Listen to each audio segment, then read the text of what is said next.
Live with the one, the only Louis Lecca from Nuke the Fridge Nerd Report. And today we're reviewing The Irishman from Netflix. We both got to see it last week. What did you think of the film?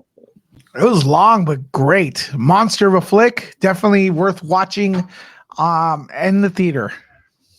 Yeah, same here. I mean, it was a great film. We had a great time watching it. Got to go to the after party afterwards, so it was pretty cool.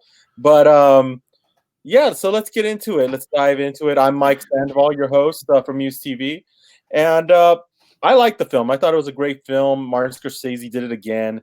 Uh, there's some couple nuances and feels like it, like Casino a little bit, and Goodfellas. What did you think? I felt definitely you got that old school gangster vibe, but I felt more Goodfellas than Casino. You know, because the one thing that I got with Casino was the end.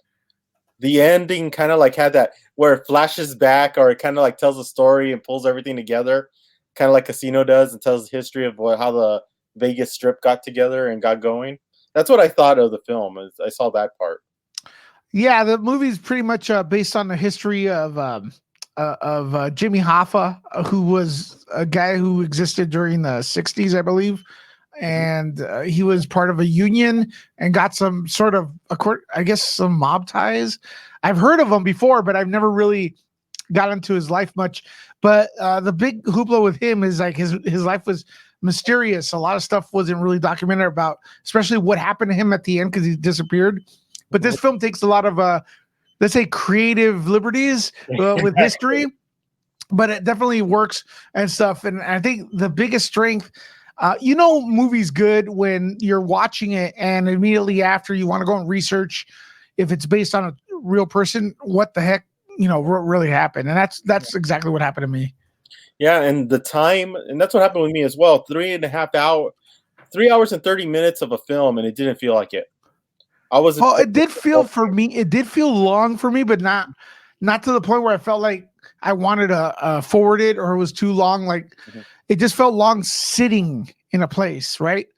But then again, I don't feel like the movie belongs on Netflix. I think it does belong in the theater. Yeah, I agree as well. I don't see how you'll get the same feeling and the same experience on a TV. Yeah, as you do on the big screen, because the big screen really did, and the music was great in there. It's definitely a movie. Yeah, definitely. Not a miniseries for me. Exactly. And the acting, De Niro, Pesci, and freaking Pacino. I can't even tell you which one was the best. They were all great. I know. Same here. I thought it was Pacino and Pesci first and second, and then De Niro third. Well, the movie is mostly about Pacino. I mean, De Niro, right? He's the main actor. I would say the movie, it's first him, and then Pesci, and then Al Pacino. Would you say in that order of more time on screen?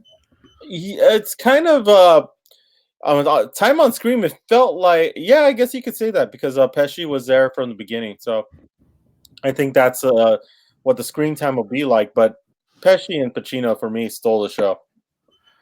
I think that's the reason why you go, is because you get that feeling again, how much, and you don't realize, and for me, I felt this. I don't know about you, Louis, but for me, it felt like how much you miss these type of movies. And that's another thing. Yeah, definitely. And the sense of respect of all the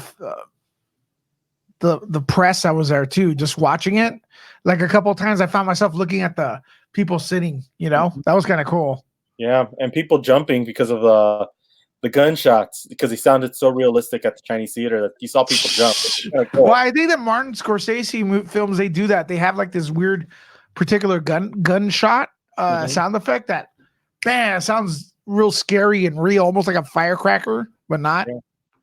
It really does jump. That's one thing I could say. It really does jump. Jump, everybody, jump. Exactly. But yeah, I mean, it's hard to believe that this film's coming out tomorrow.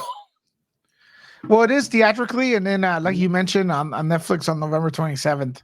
Yeah, exactly. And it seems like a long wait. We've waited for this film for almost a year and a half, almost 2 years since they announced it. And yeah, it's finally here, and it's a great movie. I think it's one of the best that I've seen so far. There's a lot of other films we have to see, but it's really good. I enjoyed it. Yeah, you have to definitely check it out in the theater. What do you think of the de-aging technology? That's the one thing. Like for De Niro, it kind of did. You couldn't really tell. Yeah. For Pacino, a little bit. Pesci was fine. I thought it looked great on Pesci, but it wasn't like the Star Wars. Like what? It wasn't like the Star Wars version of the de aging when they did it on Grand Moff Tarkin, where you kind of saw that like it didn't fit. This one, it actually looked pretty good. Wasn't that bad. Yeah, I think it's one of the best digital de-aging I've ever seen. And the only time I looked wrong was when they were fighting. That's it. Yeah, That's it. exactly. But, definitely worked really well with this film. Very impressive. Yeah, I agree. I agree. So, well, we got 6 minutes in, and we're gonna wrap it up for now. Since this is just a movie review, we're testing this out for the first time, and we're hoping to do this on a full hour show. But I wanted to make sure we brought in our friends Louis Lecca. How can they find you before we give a letter grade on the film? Del Taco, King Taco. Hmm. Those are the places I'm usually at. I thought the corner as well. You Lecca. can find me on Nerd Report here on YouTube, or you can find me on Nuke the Fridge here on YouTube, or the same nukethefridge.com or nerdreport.com. Cool. So, what letter grade do you give The Irishman? Wow.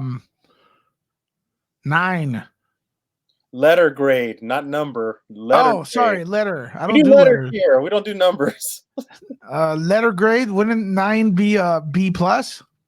That could be a B plus or an A minus. Yeah, I would be B plus. B plus. Yeah, I'll give it an A minus because there's A minus. Yeah. because the print. I remember the print that we saw. There's a couple glitches in the print. Really? Yeah, I saw a couple glitches in the print, and I don't know if they were actually showing it on film or was it digital. If it was digital, I don't know why there was a glitch, but there's a couple, like 2 glitches that I saw in the film that that caught my eye very easily, and that's why I'll give it an A minus. But with the acting and everything, A minus all the way. It was great. I didn't really see the glitch, but I'll take your word for it. Yeah, it was interesting. But hey, thank you so much for coming on this live review, Louis. Don't forget to check him out on Nuke the Fridge and Nerd Report when he goes live. What time are you going live tonight? I'm not sure yet. Probably like around maybe later on today. Just keep in touch. I'm not sure. Cool. 10 o'clock. I don't know. It depends. If I'm trying to shoo away all the kids from trick or treating today. So not bad. So don't forget to hit that bell notification on your YouTube channel. Subscribe to his channel so that you can find out when he's going live. We're going to be doing this more often within the next couple weeks. So hit that thumbs up, subscribe, hit the bell notifications, and we'll be giving you some more live content very, very soon. Louis, thank you so much for coming on. Thanks, Mike. And we look forward to seeing you soon at the movies.